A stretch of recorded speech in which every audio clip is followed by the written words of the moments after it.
Hello दोस्तों, स्वागत है आपका हमारे चैनल पर। तो आज हम ये देखेंगे कि डायरेक्ट और रेगुलर म्यूचुअल फंड में क्या अंतर होता है, क्योंकि बहुत सारे लोगों को इसमें बहुत कंफ्यूजन होता है। और हम ये भी देखेंगे आज कि डायरेक्ट म्यूचुअल फंड क्यों बेटर होते हैं और ये आपके लिए क्यों फायदेमंद होते हैं। तो देखते रहिए। अगर आप कोई म्यूचुअल फंड आपके इन्वेस्टमेंट एडवाइजर या फिर आपके बैंक के जो कस्टमर रिलेशनशिप मैनेजर होते हैं उनसे खरीदते हैं तो वो आपको रेगुलर म्यूचुअल फंड बेचते हैं।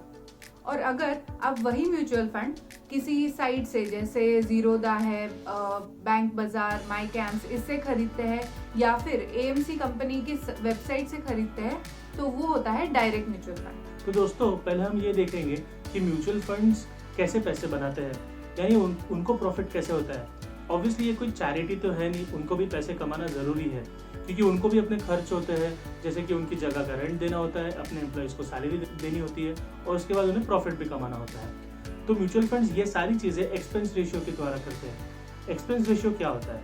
एक्सपेंस रेशियो एक सालाना फीस होती है जो म्यूचुअल फंड अपने इन्वेस्टर्स को चार्ज करता है। और ये कैसे करता है?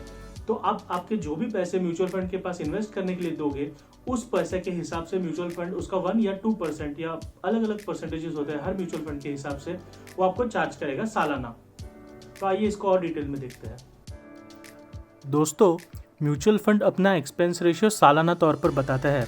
किसी म्यूचुअल फंड का 1.5% होता है, किसी का 2% या फिर किसी का 0.5%। तो आइए हम ये देखते हैं कि ये कैसे इम्पैक्ट करता है। एक्सपेंस रेशियो समझने से पहले हमें यह समझना होगा कि एसेट अंडर मैनेजमेंट क्या होता है। अगर आपने किसी म्यूचुअल फंड में 10,000 लगाए हैं और आप ही की तरह बहुत सारे लोगों ने अलग अलग राशियों का निवेश किया है किसी म्यूचुअल फंड में, और टोटल अमाउंट जो उस म्यूचुअल फंड के पास है वो है 1 करोड़ रुपए, और उस 1 करोड़ को म्यूचुअल फंड ने अलग अलग जगहों में इन्वेस्ट किया है, तो उस म्यूचुअल फंड का एसेट अंडर मैनेजमेंट 1 करोड़ होगा। तो दोस्तों, अब हम ये देखते हैं कि expense ratio asset under management को कैसे लगाया जाता है।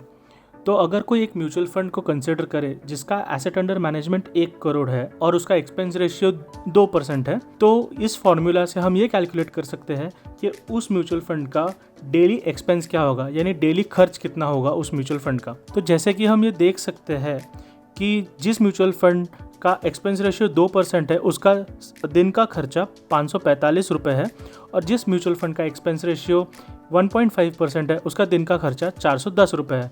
आप सोचेंगे ये पैसे हम लोगों के लिए कैसे इम्पैक्ट करते हैं या हम पर इसका क्या असर होता है। तो रोज़ाना आपका टोटल म्यूचुअल फंड का जो वैल्यू होगा उसमें से ये अमाउंट माइनस होगा। आपका मतलब सारे लोगों का कंबाइंड वैल्यू में से ये राशि माइनस होगी, और बची हुई अमाउंट को म्यूचुअल फंड के यूनिट्स में बराबरी से डिवाइड कर दिया जाएगा। तो इससे हमें ये पता चलता है कि अगर किसी म्यूचुअल फंड का एक्सपेंस रेशियो ज़्यादा है तो उसका डेली खर्चा ज़्यादा होता है, और किसी अगर म्यूचुअल फंड का एक्सपेंस रेशियो कम है तो उसका डेली खर्चा कम होता है। तो इससे आपके प्रॉफिट पर यह असर होता है। तो जिस म्यूचुअल फंड का एक्सपेंस रेशियो कम होता है उससे आपको ज़्यादा प्रॉफिट मिलेगा। तो दोस्तों, हमें यह ध्यान रखना है कि हमारा म्यूचुअल फंड अगर हमें प्रॉफिट नहीं दे रहा या अगर उसकी वैल्यू कांस्टेंट है या नेगेटिव है, फिर भी हमें ये एक्सपेंस रेशियो चार्ज होता रहेगा। इसका मतलब यह है कि एक्सपेंस रेशियो एक कांस्टेंट राशि है जो हमारे एसेट अंडर मैनेजमेंट से माइनस होती रहेगी। अब हम लोग एक रियल एग्जांपल देखते हैं। यहाँ मैंने HDFC tax saver fund select किया है जिसका ग्रोथ ऑप्शन मैं आपको दिखा रहा हूँ। अगर आप स्क्रीन पे देखोगे तो आपको दिखेगा कि इसका रेगुलर ऑप्शन है, इसका एक्सपेंस रेशियो 1.83% है। इसी म्यूचुअल फंड का डायरेक्ट प्लान जो है उसका एक्सपेंस रेशियो 1.28% है। जैसा कि आप देख सकते हैं इस फंड का एसेट अंडर मैनेजमेंट 6,750 करोड़ के करीब है। तो हमें रेगुलर म्यूचुअल फंड के लिए रोज़ का खर्च 33.83 लाख आएगा, और यही एसेट अंडर मैनेजमेंट के लिए, और अगर हम लोग डायरेक्ट प्लान कंसिडर करते हैं तो उसके लिए 1.28% के हिसाब से हमें रोज़ का खर्च 23,66,000 आएगा। जैसे कि आप देख सकते हैं कि इन दोनों में 10 लाख प्रतिदिन का अंतर है। ये 10 लाख कहाँ जाता है?